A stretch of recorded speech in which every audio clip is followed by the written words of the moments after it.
Hello students, in the concept of principles of electricity, we are discussing some of the important concepts like finding the effective resistance. Okay, so in between, let me introduce you to two important terminologies which we frequently use in case of electronics or electricity. Okay, so ನೋಡಿ ನಾವು daily use ಮಾಡುವಂಥ ಎಲ್ಲ electrical appliances ಮೇಲೆ ಅಥವಾ ಅದರ box ಮೇಲಾಗಿರ್ಬೋದು ಅಥವಾ appliances ಮೇಲಾಗಿರ್ಬೋದು ನಿಮಗೆ ಕೆಲವೊಂದು ಇನ್ಫಾರ್ಮೇಷನ್ನ ಕೊಟ್ಟಿರ್ತಾರೆ. ಮೋಸ್ಟ್ ಇಂಪಾರ್ಟೆಂಟ್ ಏನು ಇನ್ಫಾರ್ಮೇಷನ್ ನಾವು ಏನು ಅಲ್ಲಿ ಎಕ್ಸ್ಪೆಕ್ಟ್ ಮಾಡ್ತೀವಪ್ಪ ಅಂತಂದರೆ, ಸೊ ಪವರ್ ರೇಟಿಂಗ್ ಅಂದರೆ ಅದರ ಮೇಲೆ ಪವರ್ ಸೇವಿಂಗ್ ರೇಟ್ ಕೊಟ್ಟಿರ್ಬೋದು, ರೈಟ್. ಸೊ ಅಥವಾ ಅದರ ಪವರ್ ರೇಟಿಂಗ್ ಕೊಟ್ಟಿರ್ಬೋದು. ಸೇ ಫಾರ್ ಎಕ್ಸಾಂಪಲ್ ಒಂದು ಕಾಯಿಲ್ ಇದೆ, ಓಕೆ, ಹೀಟರ್ ಕಾಯಿಲ್ ಇದೆ, ರೈಟ್. ಸೊ ಅದರ ಒಂದು this is coil for heating, right. So heating coil, okay, coil ಇದೆ ಅಂತಂದ್ರೆ ರೈಟ್. ರೈಟ್. ಸೊ ಈ ಒಂದು ಕಾಯಿಲ್ನ ಒಂದು power rating say for example 1000 watt ಅಂತ ಕೊಟ್ಟಿರ್ತಾರೆ, ರೈಟ್. 1000 ವ್ಯಾಟ್. ಅದೇ ತರ ಬಲ್ಬ್ ಇದೆ ಅಂತ ಅಂದ್ರೆ, ರೈಟ್. ಸೊ ಬಲ್ಬ್ ಇದೆ, ರೈಟ್. ಒಂದು ಬಲ್ಬ್ ಇದೆ, ಸೊ ಒಂದು 60 ವ್ಯಾಟ್ ಅಂತ ಇರುತ್ತೆ. ಇನ್ನೊಂದು ಸಿಮಿಲರ್ ಟೈಪ್ ಇರ್ತದೆ, ಬಟ್ ಏನಪ್ಪಾ ಅಂದ್ರೆ ಸೊ ಅದು 100 ವ್ಯಾಟ್ ಅಂತ ಇರ್ಬೋದು, ರೈಟ್. ಸೊ ಈ ರೀತಿ ಏನಾಗುತ್ತೆ, ಅಪ್ಲಯನ್ಸಸ್ ಮೇಲೆ ಪವರ್ ರೇಟಿಂಗ್ ನ ಕೊಟ್ಟಿರ್ತಾರೆ. ಒಂದಿಷ್ಟು ಪವರ್ ಅಂತ ಇನ್ಫಾರ್ಮೇಶನ್ ಕೊಟ್ಟಿರ್ತಾರೆ, ಅದನ್ನ ವ್ಯಾಟ್ ಇಂದ ಮೆಜರ್ ಮಾಡ್ತೀವಿ. ಓಕೆ, ಸೊ ವಾಟ್ ಅಂತಾನು ಕರಿತೀವಿ, ವ್ಯಾಟ್ ಅಂತ ಕರಿತೀವಿ, ಸರಿನಾ. ಸೊ ಈ ರೀತಿ ಪವರ್ ರೇಟಿಂಗ್ ಅಲ್ಲಿ ನಾವು ನೋಡ್ತೀವಿ, ಸರಿನಾ. ಸೊ ಜನರಲ್ ಆಗಿ ಡಿಸ್ಕಸ್ ಮಾಡೋದಾದ್ರೆ, ಸೇ ಫಾರ್ ಎಕ್ಸಾಂಪಲ್ 60 ವ್ಯಾಟ್ ಮತ್ತೆ 100 ವ್ಯಾಟ್ ಬಲ್ಬ್ನ ಒಟ್ಟಿಗೆ ನಾವು ಆನ್ ಮಾಡಿದಾಗ ಸೊ ಏನು ನಾವು ನೋಟಿಸ್ ಮಾಡ್ಬೋದು ಅಂತಂದ್ರೆ 60 watt bulb glows lesser compared to 100 watt. Okay, so 60 watt bulb glows less brighter compared to 100 watt bulb. So ಅದೇ ತರ suppose if you have a coil of 1000 watt and another one as 2500 watt, right. So compared to them, ಈಗ ಅದನ್ನ use ಮಾಡಿದಾಗ 2500 watt ನ ನಾವು coil ನ use ಮಾಡಿದಾಗ, right, ಏನಾಗುತ್ತಪ್ಪ ಅಂದ್ರೆ suppose it is water heater coil ಅಂತಂದ್ರೆ ಸೊ ನೀರು ಜಲ್ದಿ ಹೀಟ್ ಆಗುತ್ತೆ ಯಾವ್ದ್ರಲ್ಲಿ 2500 ವ್ಯಾಟ್ ಅಲ್ಲಿ. ಅದೇ 100 ವ್ಯಾಟ್ ತಗೊಂಡ್ರೆ it takes more time for the same amount of heat, right, it to be liberated. So ನೀರು ಸ್ವಲ್ಪ ಜಾಸ್ತಿ ಟೈಮ್ ತಗೊಳುತ್ತೆ ಹೀಟ್ ಆಗಲಿಕ್ಕೆ, ಅಲ್ವಾ. ಸೊ ಇದು ಹಾಗಾದ್ರೆ ಈ ಫಂಕ್ಷನಾಲಿಟಿ ಮೇಲೆ, ಅದರ ಒಂದು ಕ್ವಾಲಿಟಿ ಮೇಲೆ, ಕ್ವಾಂಟಿಟಿ ಮೇಲೆ ನಾವೇನ್ ಮಾಡ್ಬೋದು, ಈ ಪವರ್ ರೇಟಿಂಗ್ ನ ಅನಲೈಸ್ ಮಾಡ್ಬೋದು, ಅಲ್ವಾ. ಪವರ್ ರೇಟಿಂಗ್ ನ ಅನಲೈಸ್ ಮಾಡ್ಬೋದು. ಹಾಗಾದ್ರೆ ಪವರ್ ರೇಟಿಂಗ್ ಅನ್ನೋದು ಅಂದ್ರೆ ಏನು ಅನ್ನೋದನ್ನ ಎಲೆಕ್ಟ್ರಾನಿಕ್ಸ್ ಅಥವಾ ಎಲೆಕ್ಟ್ರಿಸಿಟಿ ಟರ್ಮ್ಸ್ ಅಲ್ಲಿ ಹೇಳೋಕ್ಕಿಂತ ಮುಂಚೆ ಸಿಂಪಲ್ ಒಂದು ಡೆಫಿನೇಷನ್ ಫಿಸಿಕ್ಸ್ ಇಂದ ಹೇಳ್ಕೊಳ್ಳೋದಾದ್ರೆ, ಸೊ ಪವರ್ ಅಂತ ಅಂದ್ರೆ ಏನು? So power is what? Rate of work done. Okay, so ಅಂದ್ರೆ work done in a specific amount of time, ಅಲ್ವಾ, right. So power is what? The rate of work done, right. Rate of work done is power. So ಹಾಗಾದ್ರೆ so work done can also be equivalent to energy, right. It can be equalized to energy. That is, work done can be written as energy supplied in specific amount of time, alva, right. So ಇಲ್ಲಿ time is a very crucial factor. Okay, amount of energy and also time, because suppose one example ತಗೊಳ್ಳೋಣ. person A, person B has taken one task of carrying 50 kg rice bag, okay, 50 kg rice bag from point X to point Y. Okay, point X to point Y means what? Distance is same. Okay, so ಎರಡು ಕೂಡ ಎಷ್ಟಿದೆ? ಸೇ for example 100 meters. Okay, 100 meters ಇದೆ ಅಂತ ತಗೋಣ, right. 100 meters ಇದೆ ಅಂತ ತಗೊಳ್ಳೋದಾದ್ರೆ, right, 100 meter ಇದೆ, right. So ಈಗ ಏನಪ್ಪಾ ಅಂತಂದ್ರೆ suppose person A takes that bag and travels this distance of 100 meter in 25 seconds. Okay, 25 seconds ತಗೊಳ್ತಾರೆ ಏನಕ್ಕೆ x to y ತಗೊಂಬಲ್ಲಿ. ಅದೇ ಪರ್ಸನ್ ಬಿ ಏನಾಗಿದೆ, he might be doing the same work, but he takes some 60 seconds to take that 50 kg bag and move travel from x to y, same distance, right? So ಈಗ ಏನು ಹೇಳ್ತೀರ, ಯಾರು more powerful ಅಂತಂದೇಳಿ ಈ task ಮೇಲೆ ನಾವೇನಾದ್ರು decide ಮಾಡಬೇಕು ಅಂತ ಬಂದರೆ, ಸೊ ಯಾವ ರೀತಿ ಡಿಸೈಡ್ ಮಾಡ್ತೀವಿ, person A who has taken 25 seconds to do this work is more powerful than person B because he has taken more time to do the same work. ಯಾಕಂದರೆ ಈಗ 50 kg ಬ್ಯಾಗ್ನ carry ಮಾಡಲಿಕ್ಕೆ energy same ಬೇಕು, for the same distance ಏನು cover ಮಾಡ್ತಾರೆ ಅದಕ್ಕೆ energy same ಬೇಕು. But person A has done the work with less time to compared to B ಅಂತ ಅಂದರೆ ಹೇಳೋದಾದರೆ, is body is more powerful because that stored energy in that body is quickly converted. Quickly means it has taken less time. Okay, so energy required is same for both A and B, but the time it has taken or that person has taken to convert into mechanical action, okay, is less for person A compared to B. Hagare energy supplied by the body is more quick, okay, so more quick than person B, right? So hagare person A is more powerful. ಅರ್ಥ ಆಗ್ತಿದೆನಾ? Work done by time, right? So ಈ ರೀತಿ ಹೇಳೋದ್ರೆ ಹಾಗಾದರೆ 60 watt 100 watt ಅಂತ ಏನು ಹೇಳ್ತಿದ್ವಿ, so ಇಲ್ಲಿ unit ಏನು ಮಾಡ್ತಿದ್ವಿ, ವಾಟ್ನ ಯೂಸ್ ಮಾಡ್ತೀವಿ. Watt is a unit, okay, so for power, right? So in case of 60 watt you see less bright, okay, less bright light, less bright light. ಇಲ್ಲಿ ಮೋರ್ ಬ್ರೈಟ್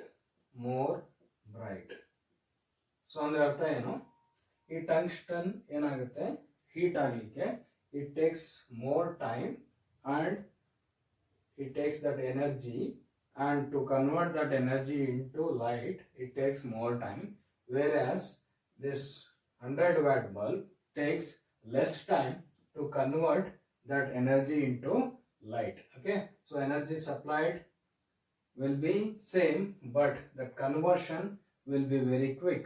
So ಹಾಗಾಗಿ so ಏನಾಗುತ್ತೆ, 100 watt bulb ತುಂಬಾನೇ ಜಾಸ್ತಿ glow ಆಗುತ್ತೆ. Means what rate of consumption of energy ಏನಾಗುತ್ತೆ ಇಲ್ಲಿ ಜಾಸ್ತಿ ಇರುತ್ತೆ.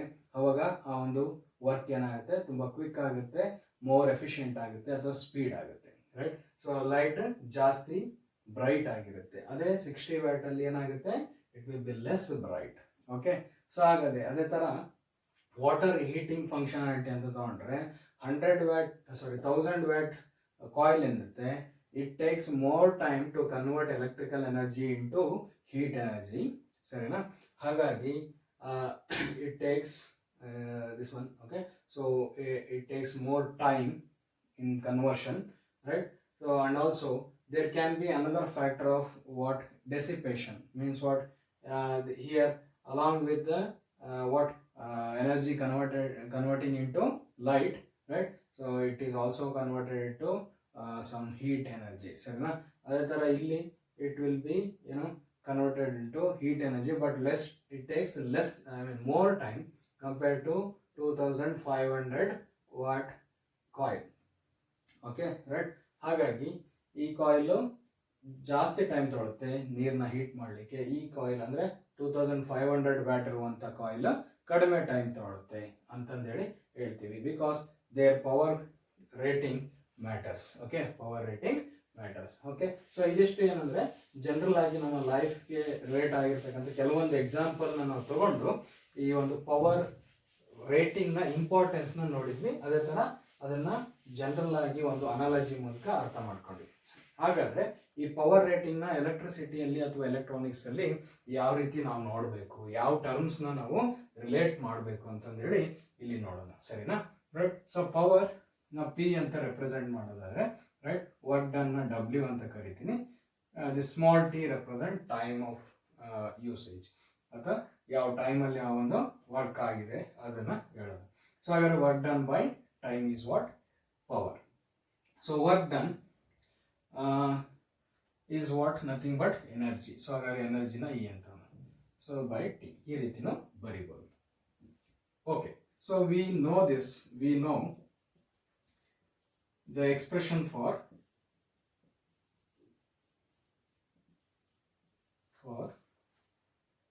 ವೋಲ್ಟೇಜ್ ಅಥವಾ ಎಲೆಕ್ಟ್ರಿಕ್ ಪೊಟೆನ್ಷಿಯಲ್. ಎಲೆಕ್ಟ್ರಿಕ್ ಪೊಟೆನ್ಷಿಯಲ್ಗೆ ನಮಗೆ ಎಕ್ಸ್ಪ್ರೆಷನ್ ಗೊತ್ತಿದೆ, ಏನಂತ? Electric potential nothing but what? Work done in bringing a unit positive charge from infinity to that point, ಅಲ್ವಾ? ಸೊ ಹಾಗಾದ್ರೆ ವೋಲ್ಟೇಜ್ ಇಸ್ ಈಕ್ವಲ್ ಟು ಏನಂತ ಬರಿತೀವಿ? Work done by charge. Work done by charge ಅಂತ ಬರೀತೀವಿ. ಹಾಗಾದ್ರೆ work done can be rewritten here as voltage into charge. Voltage into charge ಅಂತ ಬರೀಬಹುದು. ಹಾಗಾದ್ರೆ ಈ ಎಕ್ಸ್ಪ್ರೆಷನ್ ಅಲ್ಲಿ ಎಕ್ಸ್ಪ್ರೆಷನ್ ಎ ಅಂತ ಅಂತೀನಿ, right? So in expression A, if you substitute this b, okay, that is power is equal to what we can say here, power is equal to work done by time ಇದೆ ಅಲ್ವಾ?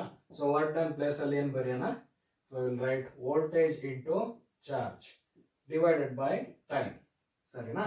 ನೆನ್ಪಿಟ್ಕೊಳ್ಳಿ, voltage or electric potential is what? Work done by charge, right? Okay, so work done in bringing a unit charge from one point to another point in a electric field ಆಗಿರ್ಬೋದು, ಅಥವಾ work done in bringing a charge from infinity to a point against the electric field ಆಗಿರ್ಬೋದು. ಅವೆಲ್ಲದಕ್ಕೂ ಕೂಡ ಒಂದೇ definition, work done by charge. Okay, so work done by charge is W by Q, is nothing but electric potential. So ಇಲ್ಲಿ work done ನ power expression ಅಲ್ಲಿ work done ನ voltage into charge ಅಂತ ಬರ್ಕೊಳ್ಳೋಣ. P is equal to, ನೋಡಿ, V into ಇದನ್ನ split ಮಾಡಿ ಬರಿತೀನಿ, Q ಬೈ T ಅಂತ ಬರೀತೀನಿ. Okay, charge by time, right? ಇದನ್ನ ಹೆಂಗೆ ಹೇಳ್ಕೋಬಹುದು? ಈಗ ಹೆಂಗ್ W ಬೈ ಟಿ ಅಂದ್ರೆ ಏನಂತ ಹೇಳ್ತೀವಿ? ರೇಟ್ ಆಫ್ ವರ್ಕ್ ಡನ್ ಅಂತ ಕರಿತೀವಿ ಅಲ್ವಾ? ಸೊ ಇದನ್ನ rate of flow of charges ಅಂತ ಕರಿತೀವಿ, rate of flow of charges. ಹಾಗಾದ್ರೆ rate of flow of charges ಅಂದ್ರೆ ಏನು? ಕರೆಂಟ್ ಅಲ್ವಾ? ಸೊ ಅಲ್ಲಿಗೆ power is equal to what?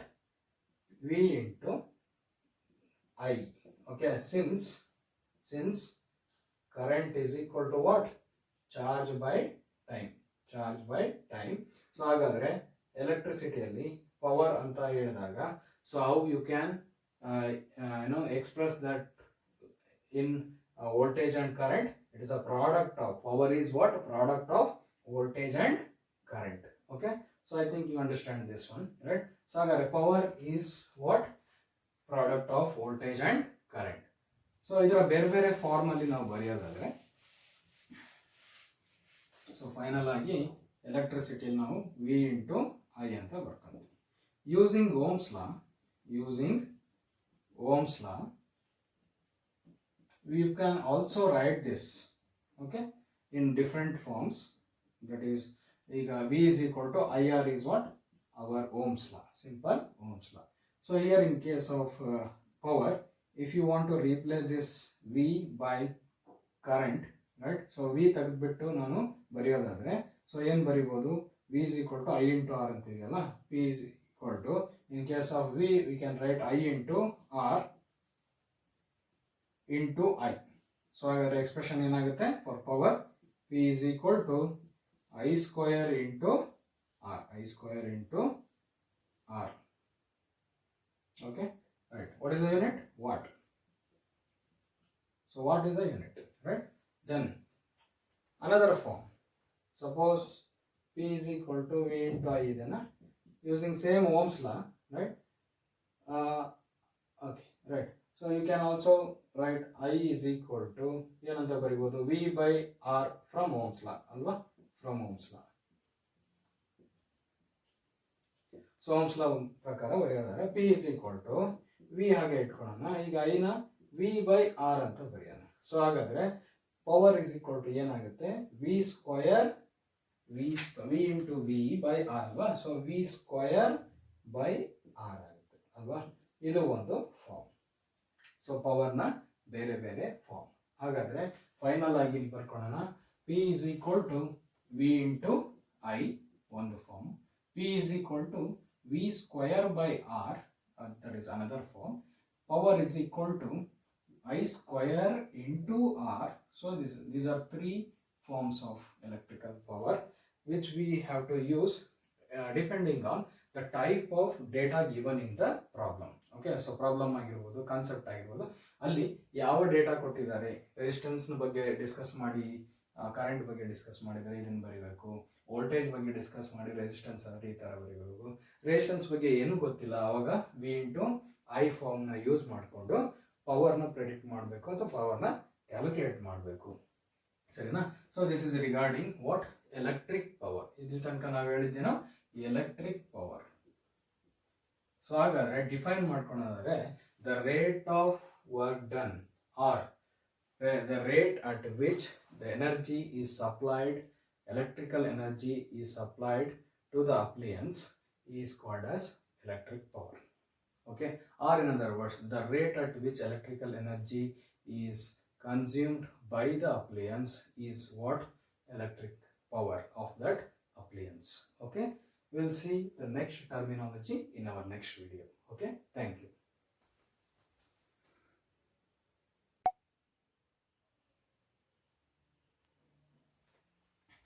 Okay students, the next term is electric energy. Electric energy. Nodi, whenever any appliance runs, okay, it can be rotation of the motor, fan, or it can be what a light which converts electrical energy into what light. So any appliance which does some work means what it requires that energy or electrical energy. Okay, so hagadre electrical energy na yav riti define ಮಾಡ್ಕೊಂತಂದ್ರೆ the amount of power supplied or consumed in certain duration of time. Okay, so they are interrelated. Okay, ಹಿಂಗೆ power ಅಂದ್ರೆ ಏನು ಹೇಳ್ತೀವಿ, energy supplied by time ಅಂತ ಹೇಳ್ತೀವಿ. ಅದೇ ತರ the rate of work done ಅಂತ ಹೇಳ್ತೀವಿ, the rate of electrical energy supplied ಅಂತ ಹೇಳ್ತೀವಿ. ಅದೇ ತರ ಎಲೆಕ್ಟ್ರಿಕಲ್ ಎನರ್ಜಿ ಅಂತ ಹೇಳ್ಬೇಕಾದ್ರೆ the amount of power being supplied during certain time ಅಂತಂದೇಳಿ ಹೇಳ್ತೀವಿ. So electrical energy means what, ಯಾವಾಗ ಒಂದು ವರ್ಕ್ ಆಗುತ್ತೆ, so it means what energy is supplied. ಸರಿನಾ. ಸೊ ಅಥವಾ ಎನರ್ಜಿ ಸಪ್ಲೈ ಆಗ್ತಿದೆ ಅಂದರೆ ಅಲ್ಲಿ ಏನಾಗಿರುತ್ತೆ, ಒಂದು ವರ್ಕ್ ಆಗಿದೆ ಅಂತಂದೇಳಿ ಅರ್ಥ. ಹಾಗಾದರೆ we know this expression, we know that ಏನು ಗೊತ್ತಿದೆ, ಪವರ್ ಇಸ್ ಈಕ್ವಲ್ ಟು, ಯಾಕಂದರೆ amount of power being supplied during certain duration ಅಂತ ಹೇಳ್ತಿರ್ಬೇಕಾದ್ರೆ ಅಮೌಂಟ್ಗೂ ಅಮೌಂಟ್ ಆಫ್ ಪವರ್ಗೂ ಎಲೆಕ್ಟ್ರಿಕಲ್ ಎನರ್ಜಿಗೂ ಟೈಮಿಗೂ ರಿಲೇಷನ್ ಇರುವಂಥದ್ದೇನು, power is equal to work done by time ಅಥವಾ rate work done by time ಅಲ್ವಾ. ಸೊ ಅಥವಾ energy supplied, electrical energy supplied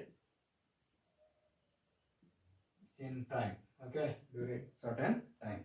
ಹಾಗಾದ್ರೆ energy is what, right, P is equal to E by T ಅಥವಾ work done by time ಆಗಿರ್ಬೋದ್ರೆ, right. Electrical energy is equal to what, product of power and time. Product of power and time means what, amount of power supplied or consumed in certain duration means time, right.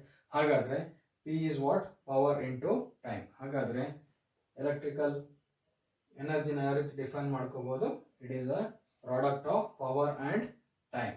Okay, means what, the amount of energy is nothing but the time duration which appliance is used with some power rating P. Okay, so what is the SI unit, joule. Okay, SI unit is, okay, SI unit is joule, right. So electrical energy is what, product of electric power and time duration which that energy is being supplied, right. So ಇಷ್ಟು ಆಯ್ತು. So ಹಾಗಾದ್ರೆ ನಾವು daily consume ಮಾಡುವಂತಹ electrical energy ಏನಿದೆ ಅದಕ್ಕೆ ನಾವೇನು ಮಾಡ್ತೀವಿ, electrical ಬಿಲ್ನ ಪೇ ಮಾಡ್ತೀವಿ. ಓಕೆ, ಸೊ ಹಾಗಾದ್ರೆ ಎಲೆಕ್ಟ್ರಿಕಲ್ ಎನರ್ಜಿನ ನಾವು ಮೆಜರ್ ಮಾಡ್ಬೇಕಲ್ವ. ಸೊ ಯಾವ್ದನ್ನ ಎಷ್ಟು ಕನ್ಸ್ಯೂಮ್ ಮಾಡಿದ್ದೀವಿ ಅನ್ನೋದ್ರ ಮೇಲೆ ನಾವು ಪೇ ಮಾಡ್ತೀವಿ. ಹಾಗಾದ್ರೆ there should be a method to measure the amount of energy. Here we theoretically discuss that one, right? So ಈಗ ಪವರ್ ರೇಟಿಂಗ್ ನಂಗೆ ಗೊತ್ತಿದೆ, it is measured in watt, time seconds ಅಲ್ವಾ, ಟೈಮ್ ಸೆಕೆಂಡ್ಸ್. ಬಟ್ ನಾವು energy which we use in our day to day life or in our practical applications ಅಂತ ನೋಡಿದಾಗ it is not in seconds. ಇಷ್ಟು seconds ನಾವು ಮನೆಯಲ್ಲಿ ಇಷ್ಟನ್ನು ಮಾತ್ರ use ಮಾಡ್ತೀವಿ ಅಂತಿಲ್ಲ. So we use it for hours together. So ಅಲ್ವಾ, ಸೊ ಹಾಗಾದರೆ ನಾವು ಇದನ್ನ ಎಲೆಕ್ಟ್ರಿಕಲ್ ಎನರ್ಜಿನ ಈ ಒಂದು ಸೆಕೆಂಡ್ಸ್ ಅಲ್ಲಿ ಅಥವಾ ಜೌಲ್ಸ್ ಅಲ್ಲಿ ಮೆಜರ್ ಮಾಡಿದ್ರೆ it will be a large number. ಯಾಕಂದ್ರೆ ನಾವು ಯೂಸ್ ಮಾಡುವಂಥ ಎನರ್ಜಿ ಏನಾಗುತ್ತೆ, it is a large amount of energy. So ಹಾಗಾಗಿ we have a concised way of expressing this energy used, or we use different unit, okay, in point of consumption. Okay, consumption point of view ಅಲ್ಲಿ ನಾವು ಬೇರೆ unit ನ ನಾವಿಲ್ಲಿ use ಮಾಡ್ತೀವಿ. So ಅದು ಯಾವುದು ಅಂತ ಹೇಳಿ ಇಲ್ಲಿ ನೋಡೋಣ. ಸೊ ಈಗ ನಾವು ಅವರ್ಸ್ ಟುಗೆದರ್ ಯೂಸ್ ಮಾಡ್ತಿರೋದ್ರಿಂದ 1 ವ್ಯಾಟ್ ಅವರ್ ಅನ್ನೋ ಒಂದು ಯೂನಿಟ್ ನ ನೋಡೋಣ. 1 watt hour. Okay, so 1 watt hour ಅಂತ ಅಂದರೆ ಸಪೋಸ್ 1 ವ್ಯಾಟ್ ಇರುವಂತಹ ಅಪ್ಲಯನ್ಸ್ನ ನಾವು 1 ಅವರ್ ಯೂಸ್ ಮಾಡಿದರೆ ಎಷ್ಟು ಎನರ್ಜಿ, ಯಾಕಂದರೆ ಪವರ್ ಇಂಟು ಟೈಮ್ ಅಲ್ವಾ. ಸೊ 1 ವ್ಯಾಟ್ ಅವರ್ ಎನರ್ಜಿ ಅಂತ ಅಂದರೆ ಎಷ್ಟು ಅಂದರೆ 1 ವ್ಯಾಟ್ ಅಪ್ಲಯನ್ಸ್ನ ನಾವು 1 ಅವರ್ ಕಂಟಿನ್ಯೂಸ್ ಯೂಸ್ ಮಾಡಿದರೆ ಎಷ್ಟು ಎನರ್ಜಿ ಯೂಸ್ ಆಗುತ್ತೋ ಅದನ್ನು 1 ವ್ಯಾಟ್ ಅವರ್ ಅಂತ ಕರಿತೀವಿ. ಹಾಗಾದ್ರೆ 1 ವ್ಯಾಟ್ ಅವರ್ನ ಏನಂತ ಹೇಳ್ಬೋದು, into 3000. Okay, 1 hour means 3600 seconds. ಯಾಕಂದರೆ ಟೈಮ್ ಯೂನಿಟ್ ಯಾವುದ್ರಲ್ಲಿ ಇಡಬೇಕು, ಸೆಕೆಂಡ್ಸ್ ಅಲ್ಲಿ ಇಡಬೇಕು. ಹಾಗಾಗಿ okay, 1 watt is what, electrical unit ಅಲ್ವಾ. ಸೊ ಹಾಗಾದ್ರೆ ಫಿಸಿಕಲ್ ಯೂನಿಟ್ ತಗೊಳೋದಾದ್ರೆ power is equal to work done by time. Work done is what measured in joules ಅಲ್ವಾ, ಟೈಮ್ ಸೆಕೆಂಡ್ಸ್. ಓಕೆ, ಸೊ ಹಾಗಾದ್ರೆ 1 ವ್ಯಾಟ್ನ ಏನಂತ ಹೇಳ್ಬೋದು, 1 joule per second into 3600 seconds. ಹಾಗಾದ್ರೆ that is 3600 second cancel joule ಅಲ್ವಾ. So ಅಂದ್ರೆ 1 watt hour ಅನ್ನೋದು ಎಷ್ಟು ಅಮೌಂಟ್ ಎನರ್ಜಿ ಅಂದ್ರೆ 3600 ಜೌಲ್ ಅಷ್ಟು ಎನರ್ಜಿ. ಅರ್ಥ ಆಗ್ತೀನಾ? ಸೊ ಅಲ್ಲಿಗೆ ಇದು 1 ಅವರಿನ ಒಂದು 1 ವ್ಯಾಟ್ ಅವರ್. ಓಕೆ, ಇದು ಒಂದು ಯೂನಿಟ್ ಆಗಿ ಒಂದು ಸ್ಮಾಲ್ ಅಮೌಂಟ್ ಅಂತಂದೇಳಿ ತಗೊಳೋದಾದ್ರೆ, right, suppose we use it for more hours. Okay, so ಇನ್ನು ಜಾಸ್ತಿ ಯೂಸ್ ಮಾಡಿದ್ರೆ 10 ಅವರ್ಸ್ ಯೂಸ್ ಮಾಡಿದ್ರೆ ಇಂಟು 10 ಆಗುತ್ತೆ ಅಲ್ವಾ, ಇಂಟು 10 ಆಗುತ್ತೆ. ಸೊ ಅಥವಾ ಅಪ್ಲಯನ್ಸ್ನ ಪವರ್ ರೇಟಿಂಗ್ ಜಾಸ್ತಿ ಇತ್ತು ಅಂದ್ರೆ ಅದರ ಒಂದು ಕ್ಯಾಲ್ಕುಲೇಷನ್ ಜಾಸ್ತಿ ಇರುತ್ತೆ ಅಲ್ವಾ. ಸೊ ಹಾಗಾಗಿ ಇದು ಒಂದು ರಫ್ ಕ್ಯಾಲ್ಕುಲೇಷನ್ ಮೀನ್ಸ್ ವಾಟ್, ಒಂದು ಯೂನಿಟ್, 1 ವ್ಯಾಟ್ ಅವರಿಗೆ ಇಷ್ಟು joules. Okay, suppose in practical we use kilo okay watts ಅಥವಾ ಬೇರೆ ಬೇರೆ higher watts appliances for more number of hours. Okay, so ಅಂಥ ಕೇಸಲ್ಲಿ ನಾವು ಕಿಲೋ ವ್ಯಾಟ್ ಅವರ್ ಅನ್ನುವಂಥ ಒಂದು ಯೂನಿಟ್ ಯೂಸ್ ಮಾಡ್ತೀವಿ ಟು ಮೆಜರ್ ಎಲೆಕ್ಟ್ರಿಕಲ್ ಎನರ್ಜಿ. ಹಾಗಾದ್ರೆ ಕಿಲೋ ವ್ಯಾಟ್ ಅವರ್ನ ಎಷ್ಟು ಎನರ್ಜಿ, 1 ಕಿಲೋ ವ್ಯಾಟ್ ಅವರ್ ಒಂದು ಯೂನಿಟ್. ಓಕೆ, ಸೊ ಹಾಗಾದ್ರೆ 1 ಕಿಲೋ ವ್ಯಾಟ್ ಅವರ್ ಅಂದ್ರೆ ಎಷ್ಟು ಎನರ್ಜಿ, 1 ಕಿಲೋ ವ್ಯಾಟ್ನ ಈ ರೀತಿ ಡಿಫೈನ್ ಮಾಡ್ಕೊಳ್ಳೋಣ. 1 kilo watt hour is a energy which is consumed by a appliance with 1000 watt power rating for 1 hour. Okay, so 1 hour ಅಷ್ಟು use ಮಾಡಿದಾಗ ಯಾವುದನ್ನ 1000 watt ಇರುವಂತಹ ಒಂದು ಅಪ್ಲಯನ್ಸ್ ನ 1 ಅವರ್ ಯೂಸ್ ಮಾಡಿದ್ರೆ ಎಷ್ಟು ಎನರ್ಜಿ ಕನ್ಸ್ಯೂಮ್ ಆಗುತ್ತೋ ಅದು 1 ಕಿಲೋ ವ್ಯಾಟ್ ಅವರ್ ಅಷ್ಟು ಎನರ್ಜಿ. ಸರಿನಾ? ಓಕೆ, ಸೊ ಹಾಗಾದ್ರೆ 1000 same thing, watt means joule per second into 1 hour means 3600 seconds. Okay, so that is equal to, so hagadre 3600, this 3 zeros alva, second cancel, so it is joule. Okay, so how we can say this, 3.6 into 10 power 6 joules. Okay, 36 lakh, correct, right? 36 lakh ಅಷ್ಟು joule ಆದ್ರೆ 1 watt, ಸಾರಿ 1 kilo watt hour ಅಂತಂದೇಳಿ energy ಕರಿತೀವಿ, ಸರಿನಾ? 3.6 into 10 power 6 ಅಷ್ಟು energy, joules ಅಷ್ಟು energy ಇದ್ರೆ ಅದನ್ನ 1 kilo watt hour, 1 unit, ಸರಿನಾ? ನೀವು ನಿಮ್ಮ ಎಲೆಕ್ಟ್ರಿಕಲ್ ಬಿಲ್ ನ ತೆಗೆದು ನೋಡಿದ್ರೆ, right, so it will B okay what more amount of energy because 1 kilowatt hour is 1 unit ಅಂತ ಕರಿತೀವಿ, 1 unit. Trade of trade of board ಅಂತ ಕರಿತೀವಿ. Okay, so board of trade, okay sorry, board of unit ಅಂತ ಕರಿತೀವಿ 1 kilowatt ಅವರ್ನ, sorry kilowatt ಅವರ್ನ, right? So 1 kilowatt hour is what? 1 unit. 1 kilowatt hour is commercial unit of electrical energy. 1 kilowatt hour ಅನ್ನೋದೇನಿಲ್ಲ, ಇದು ಒಂದು unit. Okay, ಹೆಂಗ್ joule ಅನ್ನೋದು ಒಂದು unit, ಅದೇ ತರ ಕಿಲೋವ್ಯಾಟ್ ಅವರ್ ಅನ್ನೋದು ಕೂಡ ಒಂದು unit. It is a commercial unit. Commercial unit ಅಂತ ಏನ್ ಕರಿತೀವಿ, ಯಾಕೆ ಕರಿತೀವಿ ಅಂದ್ರೆ it is used in watt hour consumption point of view to bill, in billing of our electrical energy consumed. Okay, so ಹಾಗಾಗಿ 1 ಕಿಲೋವ್ಯಾಟ್ ಅಂದ್ರೆ 1 ಯೂನಿಟ್ ಅಂತ ಕರಿತೀವಿ. Suppose it is a board of trade unit ಅಂತಾನೂ ಕರಿತೀವಿ, right? So suppose we have consumed 100 kilowatt hour ಅಷ್ಟು ಅಂತಂದ್ರೆ 1 ವ್ಯಾಟಿಗೆ suppose ಈಗ 20 rupees ಅಂತ ಅಂದ್ರೆ, ರೈಟ್? ಸೊ ಈಗ 100 into 100 2000 rupees ನಾವು ಏನ್ ಮಾಡಬೇಕಾಗುತ್ತೆ, ಪೇ ಮಾಡಬೇಕು, ಸರಿನಾ? ಅಂದ್ರೆ total usage of that month is 100 kilowatt ಅಥವಾ ಏನು 100 ಯೂನಿಟ್ಸ್ ಅಂತ ಅಂತಂದ್ರೆ, ರೈಟ್? ಸೊ ಎಷ್ಟು? 20 into 20 ಅಂದ್ರೆ 1 ಯೂನಿಟ್ಗೆ 20 rupees ಆದ್ರೆ 100 ಯೂನಿಟ್ಸ್ಗೆ 200 ಏನಾಗುತ್ತೆ, ಕಾಸ್ಟ್ ಆಗುತ್ತೆ, ಸರಿನಾ? So this is regarding how this electrical energy is measured and what is the commercial unit of electrical energy, sarina? So this is regarding electric power and electrical energy. Okay, so we'll do some simple problems after this, right? Because they are very important and very basic. Okay, so we'll see that one in our next